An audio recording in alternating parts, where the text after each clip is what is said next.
first, action.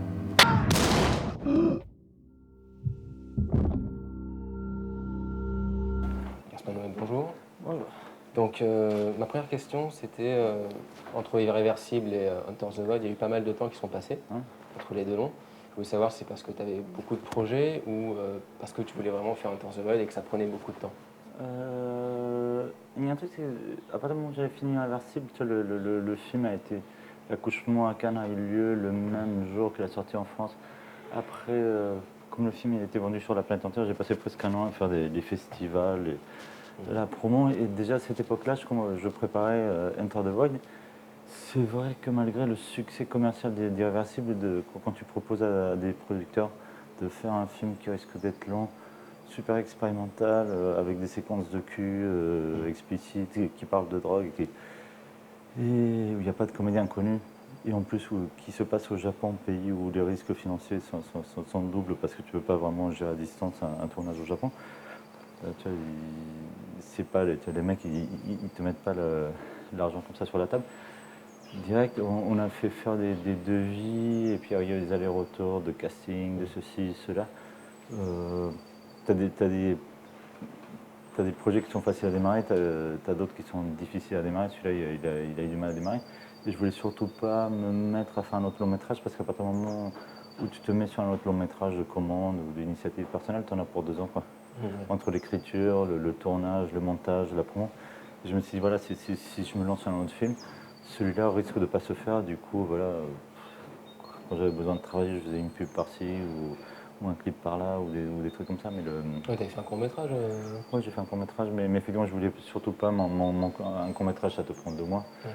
3 mois, 4 mois maximum, je voulais surtout pas m'enclencher dans des processus autres qui risquaient de m'éloigner de mon désir principal. Et par contre, effectivement, l'autre truc dont on ne se rend pas compte, c'est que il y a une pré-production concrète sur le film qui était très longue, qui a duré 1 an.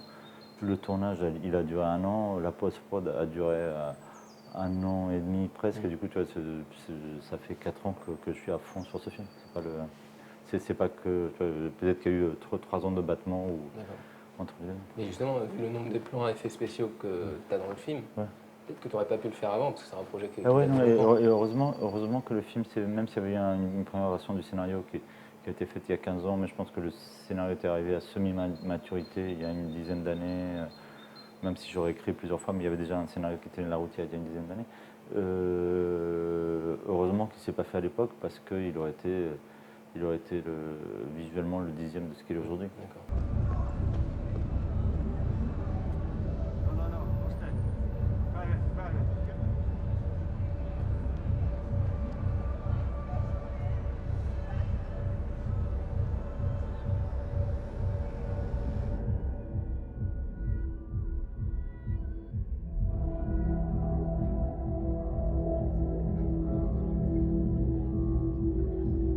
Au départ, ça devait se passer à New York, enfin, il y a eu plusieurs villes avant que tu te remettes sur Tokyo.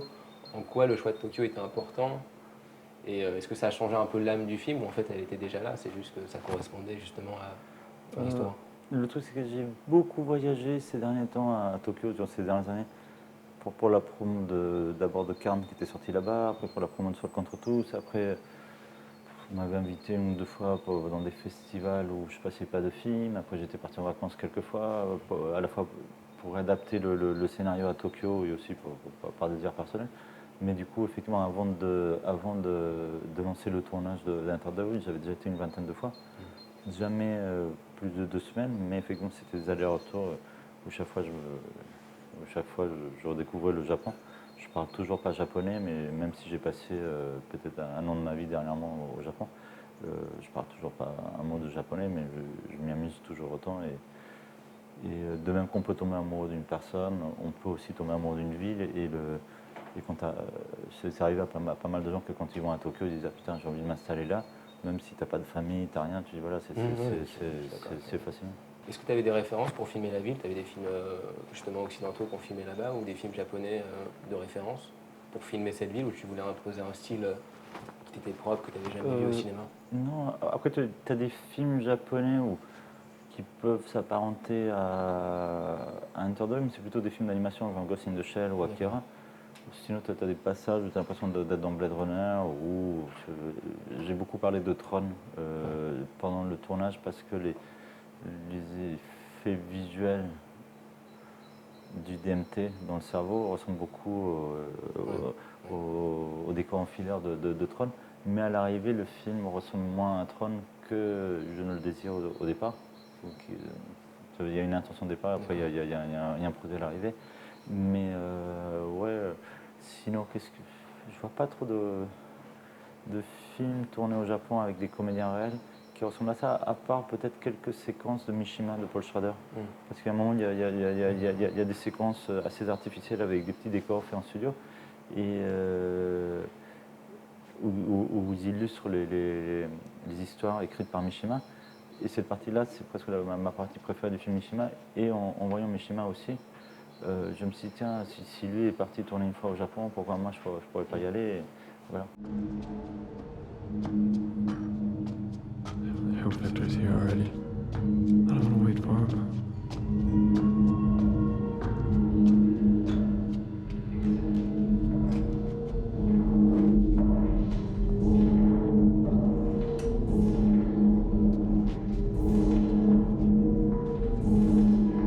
Hey.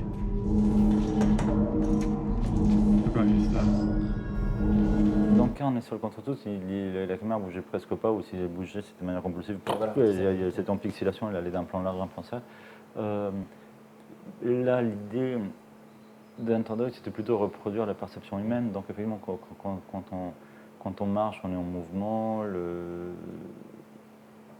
Pour ce qui est de la vision subjective, effectivement, j'ai essayé de reproduire au mieux, dans les limites du possible, ce que c'est que la perception de l'homme en temps réel. Effectivement, après coup, je me suis rendu compte que la caméra audio bougeait plus, parce qu'on bouge beaucoup plus les yeux, mais si tu fais ça à l'image, les gens, on a fait des tests, ils ont eu trop la nausée. Parce que tu forces un regard qui n'est pas le regard naturel des gens, donc il vaut mieux laisser les gens chercher ce qu'ils veulent dans l'image que l'inverse. Après, la caméra qui bouge, c'est parce qu'effectivement la vie elle bouge, le temps avance, tu sais même pas si le temps est à l'extérieur ou s'il n'est pas juste dans ta tête, tu as la flèche du temps. Et du coup, voilà, effectivement, c'est comme un tableau qui évolue. Je pense que j'aurais du mal à repartir sur des plans fixes, ou pour moi, le plan fixe, à l'avenir, ce sera une question de morale. Comme tu en disais, le travelling est affaire de morale au sujet d'un travelling dans le film Capot de Pontecorvo. Voilà, peut-être que le plan fixe est aussi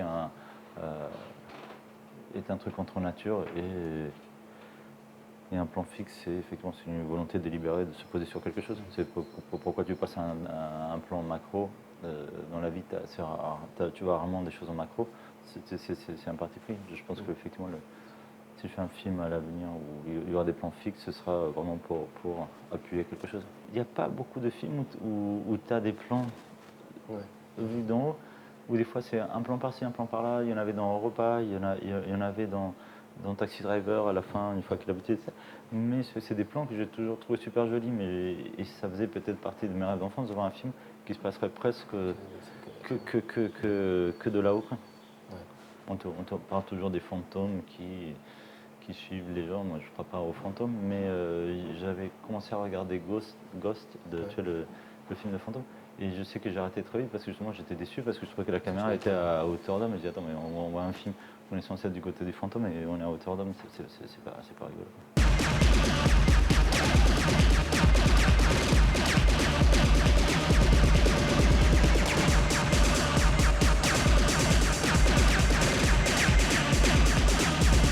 Quand tu as travaillé avec les acteurs, sachant que tu es toujours sur un même angle de vue, qui est un angle de vue subjectif d'une personne. Je dirais acteur, il y a essentiellement une actrice qui est Paz. Les autres, c'est des noms professionnels. Le garçon qui joue Oscar, il n'était absolument pas comédien. Il ne pensait même pas qu'un jour il serait dans un court-métrage. Il vendait des t-shirts American Apparel une semaine avant que je lui propose le rôle. C'est le principal du film. Je l'ai pris parce que je trouvais qu'il marchait très bien en binôme avec Paz. Et que si l'autre raison pour laquelle j'ai pris, c'est parce qu'il ne voulait pas être comédien. Il voulait être réalisateur. Et du coup, je me suis dit, si je le prends pour le filmer de dos tout le temps, s'il est comédien, à un moment ou à un autre, il va me faire une crise narcissique. Et je me suis dit, pourquoi tu filmes l'autre et mon visage, il n'est jamais à l'écran. Et du coup, dès le départ, je m'étais dit, tiens, ce serait plus simple si tu trouvais quelqu'un qui voulait être réalisateur. Et du coup, effectivement, quand il est passé au casting, il m'a dit ah non, moi je veux réaliser, etc. J'ai dit bingo, t'as eu la bonne réponse, etc. Et quant au troisième personnage, Alex, c'était un mec qui était venu me dire à quel point il aimait sur le contre tous pendant le tournage, pendant le casting au Japon, mais surtout je ne veux pas passer le casting, mais mon pote il passait le casting, moi je voulais juste parler de seul contre tous, etc. Et à un moment j'ai commencé à picoler avec lui, je me disais non mais il est trop drôle le mec, et j'ai insisté, il voulait vraiment pas se laisser filmer, et finalement il dit ah quand même je le fais pour te faire plaisir. Et il continue à me raconter, et il commence à me raconter une histoire de datura, parce qu'une fois il avait pris de la datura et c'était parti en couille, et il n'a pas arrêté de parler pendant une heure, je me dis mais il est trop drôle, tout le monde était mort de rire, je dis c'est bon, il a le rôle, et avant même que la journée soit finie, je me suis dit, ça y est, j'ai trouvé le troisième rôle du film. Do you remember that pact we made? Kind of.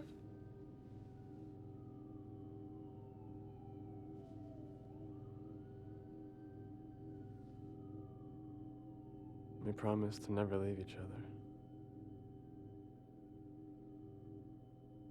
Never ever. Never ever. You swear? I swear. And if you die, I'll come back.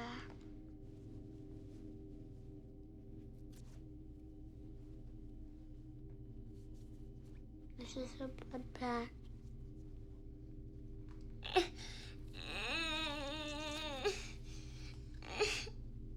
Il y a beaucoup de gens qui, quand ils parlent de tes films, ils en parlent comme des expériences, quoi, des expériences. Est-ce que toi, tu penses au spectateur quand tu fais un film? Est-ce que tu dis, moi, je veux qu'il ressemble ça à ce moment-là? Est-ce que je veux l'emmener quelque part? Ou pas du tout? Ouais, tu l'emmènes. C'est faire des films. Soit tu conçois des films comme des scénarios illustrés.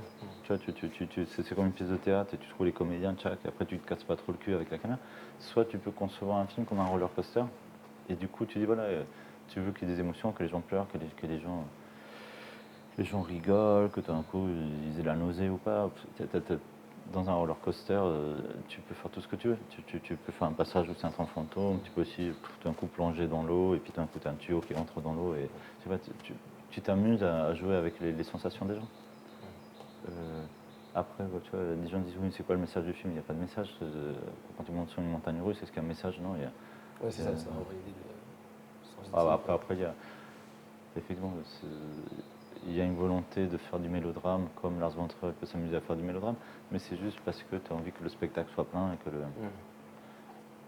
il y a des éléments sérieux dedans, il y a des éléments qui te tiennent à cœur parce que ça parle de ta propre vie. Après, tu as des éléments que tu mets parce que c'est des choses que tu as envie de filmer. C'est vrai que tu dis, est-ce que tu as plutôt envie de filmer dans une prison qu'avec des mecs ou dans une boîte de striptease avec plein de filles à poil qui dansent, etc. Moi, je suis comme De Palma, j'irais plutôt vers la boîte de striptease pendant que d'autres s'occupent très bien des films de prison. Sorry. What? Sorry. Shit.